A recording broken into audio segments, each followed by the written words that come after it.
ဒါကြောင်းထွက်ချင်လို့ပါလေတဲ့ ကြောင်းထွက်ချင်လို့ဟုတ်လားသားကြီး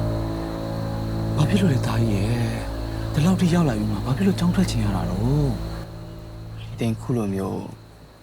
ပင်ပန်းပန်းနဲ့ရှာနေရတာကိုဒါမကြည့်ရတော့လေသိန်းတို့အမိကိုအထောက်ပံ့မဖြစ်ဘူးဆိုရင်တော့မှဝင်ထုတ်ဝင်ဖို့တော့မဖြစ်ချင်ဘူးလေသိန်းရဲ့ မလေးကြည့်ပါဦးလူမျိုးစားဖြစ်တာနဲ့လူကြီးစိတ်ကဝင်နေပြီပေါ့လေဟုတ်လားစကကြီးတွေပြောရနေလိုက်တာဟဲ့လေသိန်းဟာလေငါသားတဲ့သမီးတွေကိုဒီထက်မကဝဲရပညာတတ်ကြီးတွေဖြစ်အောင်